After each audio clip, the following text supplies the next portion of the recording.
Sudah hampir 2 jam Ita mondar-mandir mengelilingi kamarnya. Gadis ini terlihat sangat gelisah. Berulang kali dia melirik HP-nya yang ada di tempat tidurnya, tapi tak ada satupun pesan masuk. "Kamu kemana? Kenapa pesanku tidak dibalas-balas?" gerutu Ita sambil memencet nomor telepon dengan cepat. Sebelum Ita sempat menelpon, sebuah pesan masuk dan di layar HP itu tertulis "My Prince". Secepat kilat dia membuka pesan itu lalu membacanya dengan tidak sabar. Ternyata orang yang selama ini dia tunggu itu baru saja selesai bertanding dalam turnamen voli. Setelah membalas pesan itu, Ita memejamkan matanya untuk tidur, karena malam telah larut. Keesokan harinya, seperti biasa, Ita selalu mengirimkan ucapan selamat pagi pada kekasihnya sebelum dia berangkat kuliah. Namun, hatinya kembali tak tenang ketika sang kekasih belum juga membalas pesannya hingga sore hari. Berkali-kali dia mengirimkan pesan, hingga akhirnya balasan yang ditunggu datang. "Aku udah sholat dan makan kok." Ita langsung membalas pesan itu, tapi setelah beberapa kali, dia merasa ada yang aneh dengan pesan dari kekasihnya itu. Hingga akhirnya dia tahu kalau ternyata yang membalas pesan itu bukanlah Ivan pacarnya, tapi temannya. Hal itu membuat Ita sangat marah dan tidak membalas pesan itu lagi. Dia berharap pacarnya akan menghubunginya dan meminta maaf langsung padanya. Tapi pertengkaran itu malah berlanjut hingga malam hari. Meskipun Ivan telah meminta maaf, tapi Ita masih juga kesal dengan sikap Ivan yang tidak mau membalas pesannya. Dan malam itu pun berakhir tanpa ada pesan dari keduanya. Pertengkaran kedua pasangan itu berakhir dengan kata putus yang dikirimkan lewat WhatsApp oleh Ivan.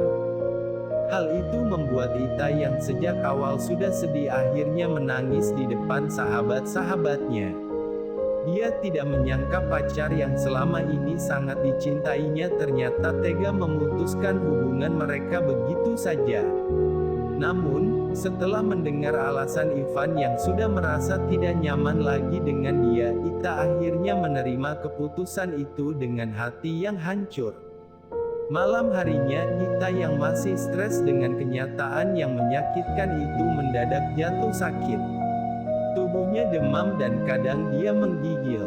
Dia berharap Ivan akan menghubunginya dan bilang kalau mereka tidak jadi putus. Tapi harapan itu hanya menjadi harapan semata karena tak satu pun pesan dari Ivan yang masuk ke HP-nya. Sudah hampir seminggu Ita sakit, hingga akhirnya dia harus dirawat di rumah sakit. Tapi kondisinya belum juga membaik. Mah yang selama ini dideritanya ternyata sudah sangat parah hingga menimbulkan pendarahan. Dokter pun mengatakan kalau salah satu faktor yang menyebabkan penyakit Ita semakin parah adalah stres yang dialaminya hingga membuat kondisi tubuhnya menurun. Nurul, sahabat Ita yang paling mengerti keadaan Ita hanya bisa menatap iba tubuh sahabatnya yang sekarang terkulai lemah di atas tempat tidur. Wajahnya pucat dan tubuhnya semakin kurus.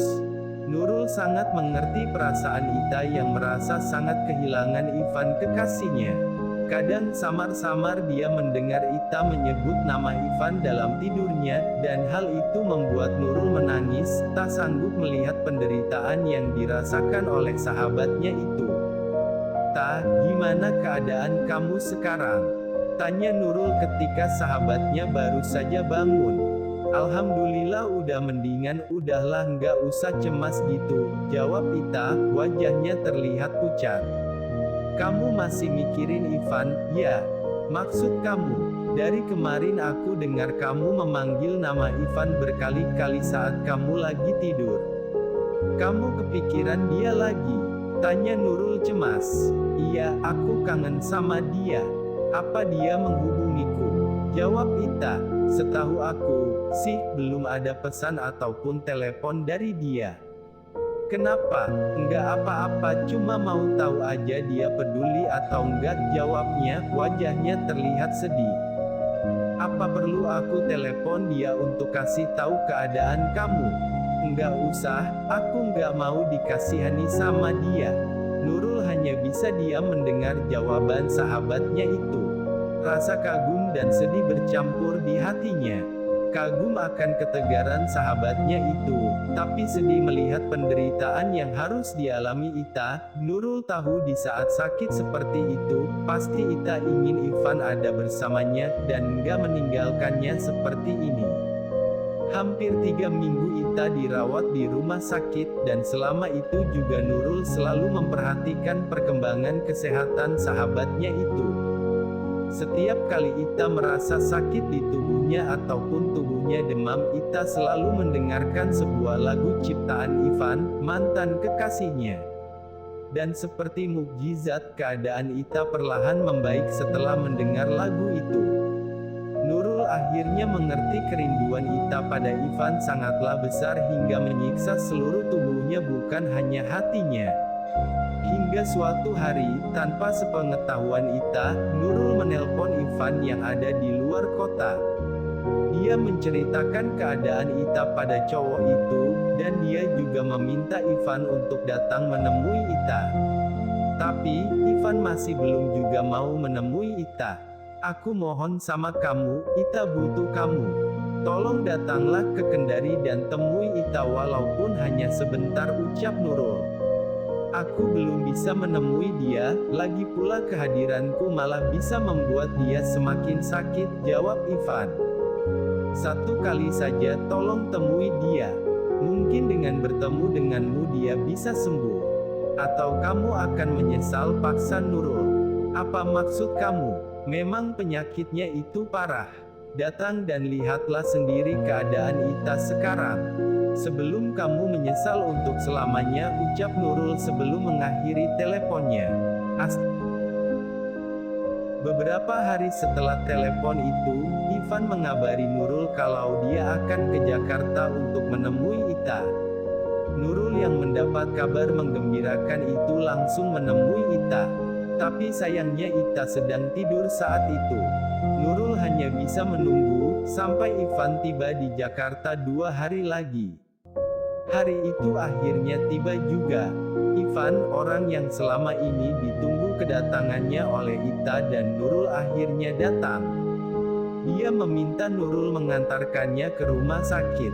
Sesampainya di rumah sakit, Ivan terdiam melihat keadaan gadis yang ada di kamar rawat itu.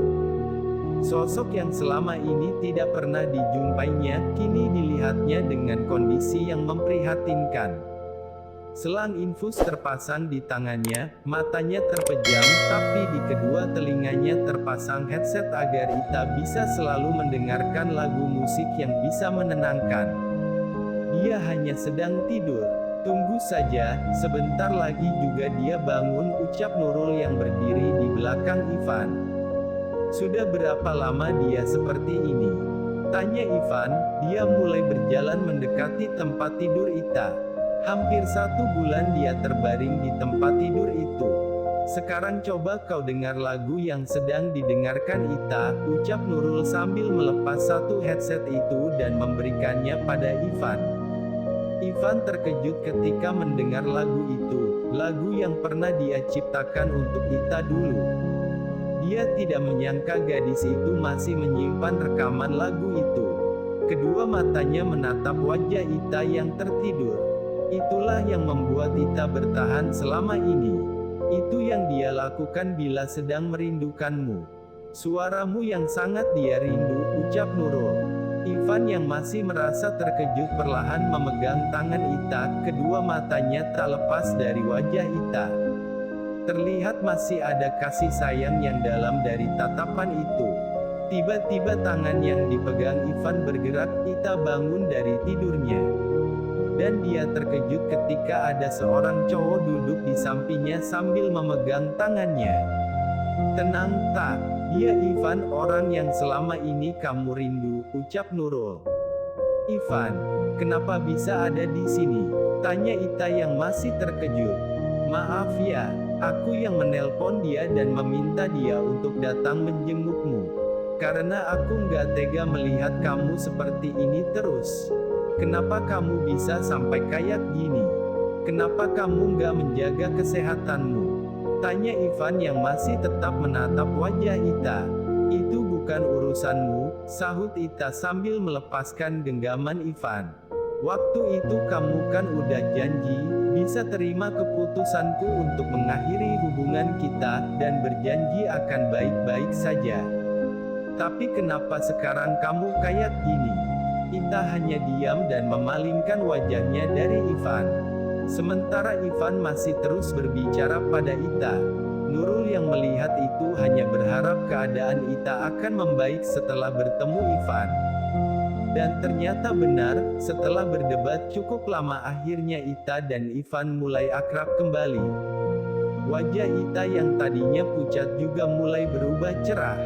Pertemuan antara Ita dan Ivan terus berlangsung selama seminggu, dan selama itu keadaan Ita berangsur membaik. Suatu hari, Ita ingin pergi ke pantai bersama Ivan, dia ingin melihat sunset bersama orang yang dicintainya. Walaupun awalnya dokter, orang tua Ita, dan Ivan tidak setuju, tapi demi kesembuhan Ita, akhirnya mereka menyetujui permintaan Ita itu. Dan pergilah mereka berdua ke pantai untuk melihat sunset. Di pantai itu, Ivan menyanyikan lagu yang baru dibuatnya untuk Ita. Lagu yang liriknya adalah ciptaan Ita. Dulu dia pernah meminta Ivan untuk menciptakan lagu dari lirik yang dibuatnya. Dan kini lagu itu telah selesai dan Ivan menyanyikannya secara langsung untuk Ita. Keadaan yang sangat romantis itu membuat Ita bahagia. Berkali-kali dia tersenyum dan tertawa saat bersama Ivan. Kebahagiaan yang entah akan bertahan sampai kapan. Aku bahagia banget hari ini, karena bisa pergi sama kamu, tertawa dan melihat sunset bersama kamu. Dan yang lebih membahagiakan, aku bisa mendengar lagu itu secara langsung, ucap Ita sambil memandang langit. Aku juga senang bisa jalan sama kamu. Makanya kamu harus cepat sembuh, nanti kita bisa jalan-jalan lagi, sahut Ivan. Iya, rasanya aku nggak ingin ini berakhir, aku ingin terus bersama kamu. Bahagia seperti ini, Ivan hanya bisa tersenyum mendengar ucapan Ita, lalu mencium kening Ita dengan lembut. Ita yang terkejut hanya bisa menatap Ivan, lalu tersenyum. Aku sayang kamu, cepat sembuh, ya, ucap Ivan. Air mata mengalir dari mata Ita. Suasana mengharukan itu terlihat sangat membahagiakan. Setelah itu mereka kembali ke rumah sakit karena Ita masih harus dirawat. Sebuah kabar mengejutkan membuat Ivan dan Gati datang ke rumah sakit lebih pagi dari biasanya. Keadaan Ita yang belakangan ini mulai membaik, tiba-tiba drop. Semua dokter dan perawat sibuk mengatasi keadaan itu. Sedangkan Ivan, Gati dan keluarga Ita hanya bisa menunggu dan berdoa dari luar ruang ICU. Setelah beberapa lama menunggu, akhirnya dokter membolehkan mereka untuk masuk ruangan itu dan melihat kondisi Ita yang sudah sadar. Wajah gadis itu semakin pucat dan tubuhnya dingin. Tapi dia masih tersenyum saat melihat keluarga dan dua orang yang berharga baginya itu masuk ke kamarnya. Kamu nggak apa-apa kan, sayang? Tanya orang tua Ita. Aku baik-baik aja kok, Bu, sahut Ita yang masih lemah. Ivan, aku mau mendengar kamu menyanyi. Tolong nyanyikan lagu itu sekarang. Aku mau dengar, ucap Ita dengan suara yang hampir seperti bisikan. Nanti saja, sekarang kamu istirahat dulu, sahut Ivan. Aku mau mendengarnya sekarang. Aku lelah, ingin istirahat. Aku ingin mendengar lagu itu untuk menemani tidurku. Nyanyikan saja, ucap Ibu Ita. Akhirnya Ivan menyanyikan lagu yang ingin didengar Ita itu. Tangannya menggenggam tangan Ita yang dingin, Ita juga menggenggamnya dengan erat seperti tak mau lepas lagi. Perlahan matanya terpejam dan akhirnya dia tertidur. Tapi bukan tidur biasa, karena monitor yang menunjukkan gerakan jantung Ita perlahan berhenti, hingga akhirnya sebuah garis muncul di monitor itu. Dan tak ada lagi pergerakan grafik detak jantung Ita. Ivan yang dari tadi menggenggam tangan Ita merasa tangan Ita perlahan melepas genggamannya. Mereka terus memanggil Ita, tapi dia tidak juga membuka matanya. Dokter juga sudah mengatakan kalau Ita telah pergi untuk selamanya. Air mata seperti tak bisa berhenti mengalir dari mata keluarga, Nurul dan Ivan. Mereka tidak menyangka Ita yang mereka kira akan segera sembuh ternyata meninggalkan mereka secepat itu. Begitu juga Ivan, dia tidak mengira kalau lagu yang dia nyanyikan itu adalah lagu terakhir untuk Ita. Sebelum wajah Ita ditutupi kain putih, Ivan mencium kening gadis yang pernah dicintainya itu dengan lembut. "Selamat jalan sayang. Maafkan aku yang telah membuatmu seperti ini. Semoga kau tenang di sana."